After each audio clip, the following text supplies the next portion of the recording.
قرآن کا دیکھنا بھی ثواب ہے، قرآن کا دیکھنا بھی ثواب ہے۔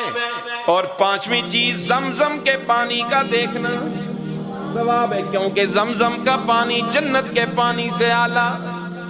اللہ کے محبوب کا معراج کی رات شق کے صدر ہوا، سینہ چیرا گیا، پھاڑا گیا، دل نکال کے جس تشت اور تھال میں رکھا، وہ تشت اور تھال تو جنت سے لائے گی، لیکن جس پانی سے سینہ دھویا وہ پانی جنت سے نہیں، وہ زمزم کا پانی استعمال ہوا۔ اس لیے جنت زمزم کا پانی بولو جنت کے پانی سے بھی اعلیٰ۔ اور ایک اور خوشخبری سناؤں، اللہ کے محبوب جب بھی پانی پیتے پانی بچ جاتا، صحابہ میں قطرہ قطرہ تقسیم ہو جاتا۔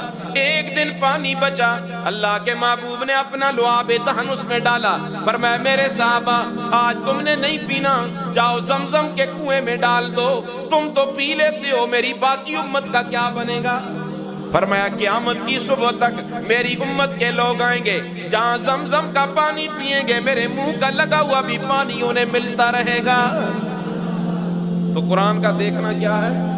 ثواب ہے۔ قرآن پڑھو گے انشاءاللہ، یہاں قرآن پڑھو جنت میں بھی قرآن نصیب ہوگا۔ کوئی ذکر وہاں نہیں ہے، قرآن وہاں بھی ہے، کوئی ذکر وہاں نہیں ہے، قرآن وہاں بھی ہے۔ جنتی جنت میں جنتی جائیں گے، جنت میں کون جائیں گے؟ جنتی، انشاءاللہ آپ سب جائیں گے۔ جنتی جنت میں جانے کے بعد اللہ سے التجا کریں گے، اللہ جی یہ سارے حافظ جمع ہو گئے قاری عبدالجبار صاحب کی قیادت میں، سارے قارئین کے بڑے شاگرد لائن لگی ہوگی، آگے یہ ہوں گے، پیچھے ان کے شاگرد ہوں گے۔ قاری عبدالجبار صاحب کہیں گے اللہ جی دنیا میں تیرا قرآن پڑھا کرتا تھا، تو سنا کرتا تھا، آج تو پڑھ میں سنوں۔ اللہ سب سے پہلے اعلان فرمائیں گے میرا داؤد پیغمبر ذرا انہیں زبور سناؤ۔ کیا سناؤ؟ زبور سنائیں گے۔ جنتی جھوم کے کہیں گے اللہ اس سے زیادہ خوبصورت آواز اب کس کی ہوگی؟ اللہ فرمائیں گے جلدی نہ کرو او میرے جنتیو، میرے بندو، اب تمہیں میرا یاسین پیغمبر سورہ یاسین سنائے گا۔ کون سنائے گا؟ یاسین پیغمبر۔ کون یاسین پیغمبر؟ جو وادی نخلا میں قرآن پڑھے، جنات کی جماعت کا وہاں سے گزرو، وَإِسْصَرَفْنَا إِلَيْكَ نَفَرًا مِّنَ الْجِنِّ يَسْتَمِعُونَ الْقُرْآنَ فَلَمَّا حَضَرُوهُ قَالُوا أَنصِتُوا، آپس میں کہنے لگے چپ ہو جاؤ، کتنے خوبصورت کلام کی آواز آ رہی ہے۔ جنات کی جماعت نے آپس میں کہا جڑے چپ کرو، بڑی خوبصورت کلام دی آواز آتی ہے۔ ایک جن کہنے لگا تم یہاں کھڑے ہو جاؤ، میں دیکھ کے آتا ہوں سنانے والا کون ہے، پڑھنے والا کون ہے۔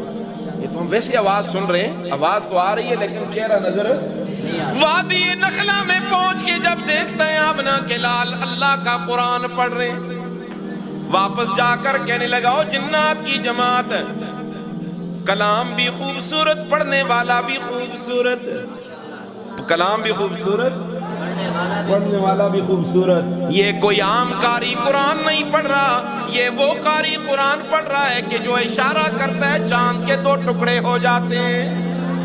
یہ وہ قاری قرآن پڑھ رہا ہے جو معبد کی بکری کے خشک تھنوں سے ہاتھ لگاتا ہے تو دودھ کے چشمے پھوٹ جاتے ہیں۔ اور جنات کی جماعت یہ کوئی عام قاری قرآن نہیں پڑھ رہا، یہ وہ پڑھ رہا ہے کہ جو اپنا لعاب دہن علی کی آنکھوں پہ لگاتا ہے، آنکھیں ٹھیک ہو جاتی ہیں، صدیق کی زخمی ایڑی پہ لگاتا ہے، زہر کا اثر ختم ہو جاتا ہے، کڑوے کنویں میں ڈالتا ہے تو کڑوا کنواں بھی میٹھا ہو جاتا ہے۔ یہ وہ قاری قرآن پڑھ رہا ہے کہ جو مکہ کی گلیوں میں چلتا ہے تو رب قسمیں اٹھاتا ہے، لا اقسم بہذا البلد۔ سانڈے سر والے سوچتے ہوں گے اللہ نے تو قسم اس لیے اٹھائی کہ وہاں اس کا اپنا گھر ہے، مقام ابراہیم ہے۔ اللہ فرماتے ہیں نہیں، وَأَنْتَ حِلٌّ بِهَذَا الْبَلَدِ، میرے بندو میں اس لیے قسم نہیں اٹھا رہا کہ وہاں میرا اپنا گھر ہے، نہیں، گلیاں تو مکہ کی ہیں لیکن تلیاں میرے محبوب کی ہیں نا۔ یہ وہ تلیاں ہیں کہ کبھی مکہ میں چلتی ہیں، کبھی عرش معلیٰ پہ چلتی ہیں صلی اللہ علیہ وسلم۔ وقت نہیں ہے وگرنہ میں آپ کو عرش معلیٰ پہ بھی لے جاتا۔ کیا اللہ کے محبوب کہاں کہاں گئے نا، کیا شان والا پیغمبر اللہ نے آپ کو دیا۔ میرا یاسین پیغمبر، انہیں کیا سناؤ؟ یاسین سناؤ۔ سنو گے وہاں انشاءاللہ یاسین جنت میں؟ تو وعدہ کرو روزانہ صبح سورہ یاسین پڑھیں گے انشاءاللہ، جو پڑھے گا تو وہاں سنے گا انشاءاللہ۔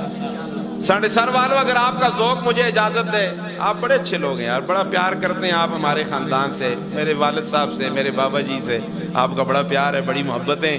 تو میرے خیال میں وہی محبتیں میرے ساتھ بھی ہوں گی آپ کی نا. تو مجھے آپ کا ذوق مجھے کہہ رہا ہے, مجبور کر رہا ہے کہ میں ذرا اس یاسین پیغمبر کا تعارف ہے. حضرت جابر فرماتے ہیں 14ویں کا چاند نکلا, میں حیرت میں پڑ گیا, اللہ اس سے بھی زیادہ خوبصورت کوئی چیز ہوگی. میں فوراً دربار رسالت میں پہنچا, میں نے اللہ کے محبوب کے چہرے انور کو دیکھا, ایک بار نہیں کئی بار دیکھا, تکرار کے ساتھ دیکھا. اتنی بار دیکھنے کے بعد میرے دل نے فیصلہ کیا کہ چاند کا حسن بھی محمد کے حسن کا مقابلہ. تو شاعر نے وہ نقشہ کھینچا ہے کہ میری سے کر سکتا آسمان دا چن لوگو, سونی صورت سونے دی سونی. بس یہ آخری امتحان ہے آپ کا. یہ جملہ آپ نے میرے ساتھ کہنا ہے, اگر آپ کی صحت اجازت دینا تو میں انشاءاللہ جب پھر آؤں گا تو بہت ساری صورتیں ٹھیک ہو جائیں گی. مل کے کو سونی صورت سونے دی سونی. کئی لوگ کہہ دیتے ہیں نا جی میری داڑھی نہیں ہے لیکن کئی داڑھی والوں سے اچھا ہوں. بالکل آپ اچھے ہیں, داڑھی سجے گی اور اچھے ہو جاؤ گے. اچھائی میں کمی ہوگی یا اضافہ کرو, اتنے اچھے ہو اور اچھے ہو جاؤ گے. تو مل کے کو سونی صورت سونے دی دنیا مت والی ہے, میرا سوہنا جدوں ہسے. آپ مسکرایا کرتے تھے نا, آپ بھی ذرا مسکرا جائیں. اور گھر میں بھی جا کے آپ نے مسکرانا ہے, ٹھیک ہے نا جی. گھر میں بھی کیا کرنا ہے, اور گھر میں جا کے آج آپ نے سلام بھی کرنا ہے. ماں سامنے آیا اس کو کرنا ہے, بیوی سامنے آیا تو اس کو بھی ہاتھ دے کے سلام کرنا ہے, سر پر ہاتھ بھی پھیرنا ہے, خیریت بھی پوچھنی ہے. اللہ دے بندے کار داخل ہونے سلام کر دے کرو, اسی نہ کر دے سلام نہ کر دے نا. ہمیں اور ترمتی کو سلام کرا دیکھا اس کو کریں دیہڑی بازارہ پہ کہیں گے پھر شرم نہیں آتی سلام کرنے, شرم عجیب. سلام کیا کرو. روایت میں آتا ہے خاوند بیوی کو سلام کرتا ہے, دونوں ایک دوسرے کو محبت کی نگاہوں سے دیکھتے ہیں.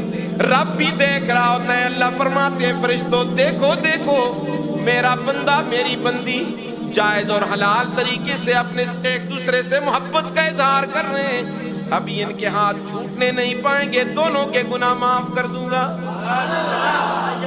نفرت نہیں ہے ہماری شریعت میں, پیار ہی پیار ہے.